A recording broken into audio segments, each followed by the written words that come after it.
Hello नमस्कार आपलोक स्वागत मोर YouTube channel रोशन गोवाला आशा करूँ आपलोके सकलोए भाले कुशले आछे बुली।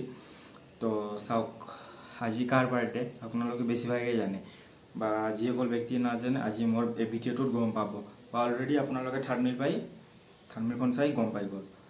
तो आज जार बार्थडे तेवर जीवनर पर आमी बहु किबा किबि कथा शिकिब लगा आछे। तो यार भितरत जेने मैं एटा कथा कब विचारिছোঁ जीवनत जिकोनो लक्ष्य असम्भव নহয় সকলো লক্ষ্যই সম্ভৱ। এইটো উদাহৰণ আমি আজি যাৰ বাৰ্থডে তাৰ পৰা জানিব পাৰোঁ শিকিব পাৰোঁ। জীৱনত একাগ্ৰতা মনোবল আৰু আত্মবিশ্বাস থাকিলে আমি যিকোনো কামতে যিকোনো লক্ষ্যতে উপনীত হ'ব পাৰিম। এইটো আমি যাৰ বাৰ্থডে তাৰ জীৱন কাহিনীৰ পৰা জানিব পাৰোঁ। তো এতিয়া কাৰ বাৰ্থডে এইটোও কৈ দিওঁ। আজি হ'ল আমাৰ ভাৰতবৰ্ষৰ প্ৰধানমন্ত্ৰী নৰেন্দ্ৰ মোদী ছাৰৰ জন্মদিন বা বাৰ্থডে।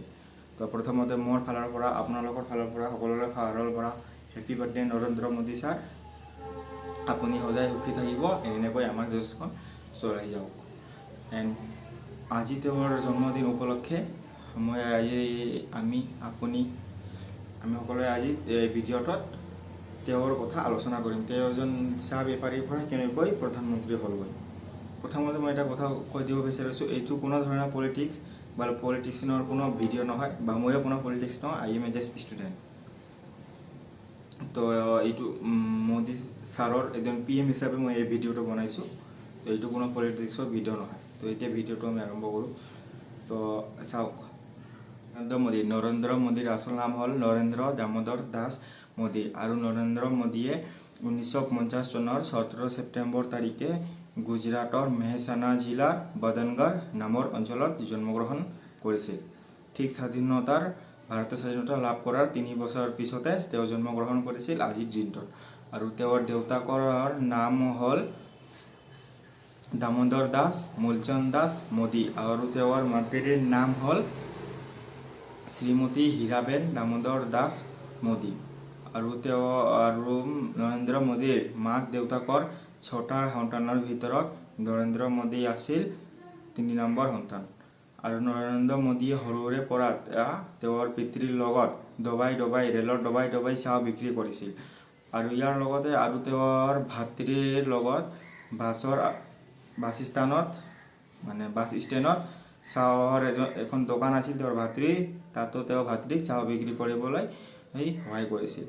কেৱল নৰেন্দ্ৰ মোদীয়ে চাহ বিক্ৰী কৰি PM আজি হোৱা নাই। কোনোবা এজন ব্যক্তিয়ে কেৱল চাহ বিক্ৰী কৰি PM হ'ব নোৱাৰে। তো চাহ বিক্ৰী কৰাৰ লগতে দেউতাকক হেল্প কৰাৰ লগতে নিজে পঢ়া শুনাও কৰিছিল। আৰু তেওঁৰ শিক্ষকৰ কোৱা মতে তেওঁৰ পঢ়া শুনা বহুত ভাল আছিল। আৰু তেওঁ 1988 চনতে বদনগড়তে নিজৰ স্কুলীয়া শিক্ষা প্ৰাপ্ত কৰে। আৰু তেওঁৰ মাক দেউতাকে কাঞ্চী জাতিৰ বাল্য বিবাহ নিয়ম অনুসৰি মোদীৰ 13 বছৰ বয়সতে শ্ৰীমতী যশোদাবেন মোদী নামৰ এজন কিশোৰীৰ লগত তেওঁৰ বিয়া ঠিক কৰিছিল। আগতে শ্ৰীমতী নাছিল। তো ঠিক ইয়াৰ পিছতে ঠিক 18 বছৰ হোৱাৰ লগত মোদীৰ বিয়া কৰাই দিছিল শ্ৰীমতী যশোদাবেন মোদীৰ লগত। কিন্তু দুৰ্ভাগ্যবশতঃ তেওঁলোকৰ সংসাৰখন কেৱল 2 বছৰহে হয়। 2 বছৰৰ পিছত বিশেষ কাৰণত তেওঁলোকৰ সংসাৰখন বিচ্ছিন্ন হৈ যায়। আৰু আগতে হৈছিল, কিন্তু এতিয়া যিকোনো জাতিৰ যদি নিয়মো থাকে আজিৰ দিনত সকলো ভাৰতবৰ্ষতে বাল্য বিবাহটো এখন অপৰাধ। আপোনালোকৰ ওচৰে পাজৰে যদি বাল্য বিবাহ হয় আপোনালোকে পুলিচ ষ্টেচনত জনাই দিব। বয়সতে মোদীয়ে নিজৰ ঘৰ এৰি ৰাজকোটত থকা ৰামকৃষ্ণ মিছনলৈ যায়। আৰু ইয়াৰ পাছত কলিকতাত থকা বেলিকোটলৈ যায়। তাৰ পৰা আহি তেওঁ গুৱাহাটীত স্বামী বিবেকানন্দই স্থাপন কৰা এখন আশ্ৰমত থাকে। আৰু 2 বছৰ পিছত আৰু তেওঁ নিজৰ ঘৰলৈ ঘূৰি আহে। নিজৰ ঘৰত ঘূৰি আহি আহমেদাবাদত থকা তেওঁৰ খুৰাকৰ চাহৰ দোকানত তেওঁ সহায় কৰে। খুৰাকক চাহ বিক্ৰী কৰিবলৈ সহায় কৰে। ইয়াৰ পাছত তেওঁ গুজৰাট ৰাজ্যিক পথ নিৰ্মাণৰ ষ্টাফ কেণ্টিনত কাম কৰে। আৰু ইয়াৰ পিছতে 1970 চনত তেওঁ RSSত যোগদান কৰে, কিন্তু তেওঁ কিছুদিন পিছত তেওঁ এই কাম বাদ দিয়ে আৰু তেওঁ শিক্ষাৰ জৰিয়তে দিল্লী বিশ্ববিদ্যালয়ৰ পৰা ৰাজনীতি বিজ্ঞানত স্নাতক পাবলৈ সক্ষম হয় বা স্নাতক গ্ৰহণ কৰে। 1962 চনত হোৱা চীন আৰু ভাৰতৰ যুদ্ধত নৰেন্দ্ৰ মোদীয়ে অধিক অৱদান আগবঢ়াইছিল। তেওঁ ৰেল ষ্টেচনত অহা সৈনিকসকলক খাদ্য আৰু চাহ যোগান ধৰিছিল। তো চাওক, মোদীয়ে আজিও প্ৰধানমন্ত্ৰী হৈ দেশৰ সেৱা কৰি আছে, আগতো তেওঁ দেশৰ সেৱা কৰিছিল, মানে তেওঁ এজন দেশপ্ৰেমিক। আৰু ইয়াৰ পিছত তেওঁ 1987 চনত তেওঁ বিজেপিত যোগদান কৰে আৰু কেৱল মাত্ৰ এক বছৰতে তেওঁ গুজৰাটৰ কলিকতাৰ সাধাৰণ সম্পাদক হিচাপে নিৰ্বাচিত হয়। ইয়াৰ পাছত বিজেপিয়ে এককভাৱে দ্বিতীয় তৃতীয়াংশ শতাংশৰে গুজৰাটত বিজেপিৰ শাসনভাৰ চলাই আহিছিল।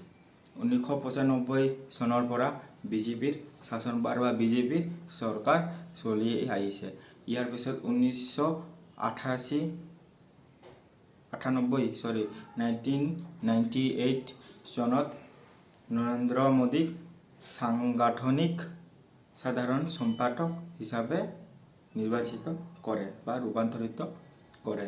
ইয়াৰ পিছত নৰেন্দ্ৰ মোদীক গুজৰাটৰ জনসংখ্যাই বা মানুহে ইমান ভাল পাইছিল, তেওঁক একেৰাহে 3বাৰকৈ মুখ্যমন্ত্ৰী হিচাপে নিৰ্বাচিত কৰিছিল।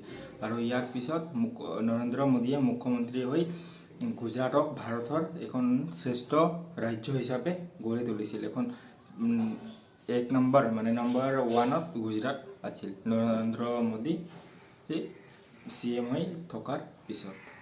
ইয়াৰ পিছতে নৰেন্দ্ৰ মোদী ডাঙৰীয়াৰ যিবিলাক ছিনিয়ৰ পলিটিচিয়ান আছিল, তেওঁলোকৰ বিজেপি পাৰ্টিৰ যিসকল ছিনিয়ৰ নেতাবিলাক আছিল, তেওঁলোকে 2014 চনত লোকসভা ইলেকশ্যনত মোদীক টিকেট দিয়ে, মানে মোদীক কেণ্ডিডেট হিচাপে থিয় কৰে।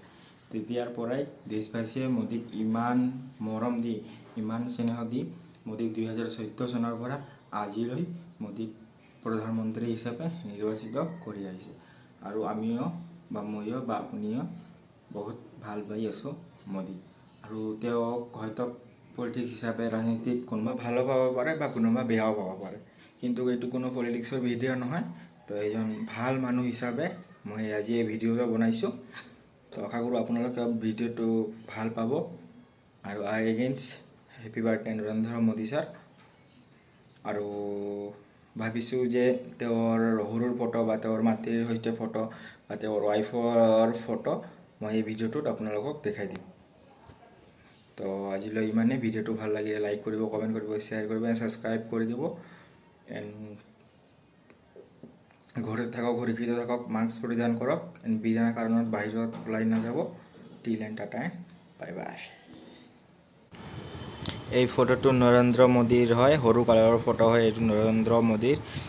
আৰু এই ফটোটো মাকৰ সৈতে নৰেন্দ্ৰ মোদী, এইটো মাকৰ ফটো হয়, এইটো আগৰ। আৰু এইটো বৰ্তমানৰ মাকৰ ফটো এইটো বুঢ়া কালৰ।